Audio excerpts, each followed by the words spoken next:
एक बार एक छोटे से गांव में जैनब नाम की एक गरीब महिला रहती थी। उसका जीवन सरल था, लेकिन प्यार से भरा हुआ था। वह अपने पति और 3 छोटे बच्चों के साथ रहती थी। उसका पति एक मजदूर के रूप में काम करता था और बस इतना ही कमाता था, परिवार को खिलाने के लिए घर। जीवन कठिन था, लेकिन वे खुश थे। एक दिन त्रासदी आई। जैनब के पति का निर्माण स्थल पर एक दुर्घटना हो गई और उनकी मृत्यु हो गई। उसके आसपास की दुनिया टुकड़ों में टूट गई। उसके पास पैसे नहीं थे, नौकरी नहीं थी और 3 बच्चों को खिलाना था। कई लोगों ने सोचा कि वह हार मान लेगी, लेकिन जैनब मजबूत थी। उसने अपने आंसू पोंछे और अपने बच्चों के लिए खड़ी हुई। उसने लोगों के घरों में काम करना शुरू कर दिया, सफाई, खाना बनाना और कपड़े धोना।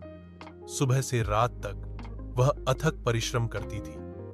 वह केवल यह सुनिश्चित करने के लिए भोजन छोड़ देती थी कि उसके बच्चे कभी भूखे न सोएं। एक लंबे कठिन दिन के बाद भी वह रात में अपने बच्चों के साथ बैठती और उनकी पढ़ाई में मदद करती। शिक्षा ही इस जीवन से बाहर निकलने का रास्ता है, वह कहती। उसके हाथ काम से खुरदरे थे, लेकिन उसका दिल नरम था और सपनों से भरा हुआ था। अपने बच्चों के लिए साल बीत गए। उसके बच्चे बड़े हुए और उन्होंने अपनी शिक्षा पूरी की। एक शिक्षक बन गया, दूसरा नर्स और तीसरा इंजीनियर। उन्होंने अपनी मां को वह जीवन दिया जिसका उसने कभी सपना देखा था।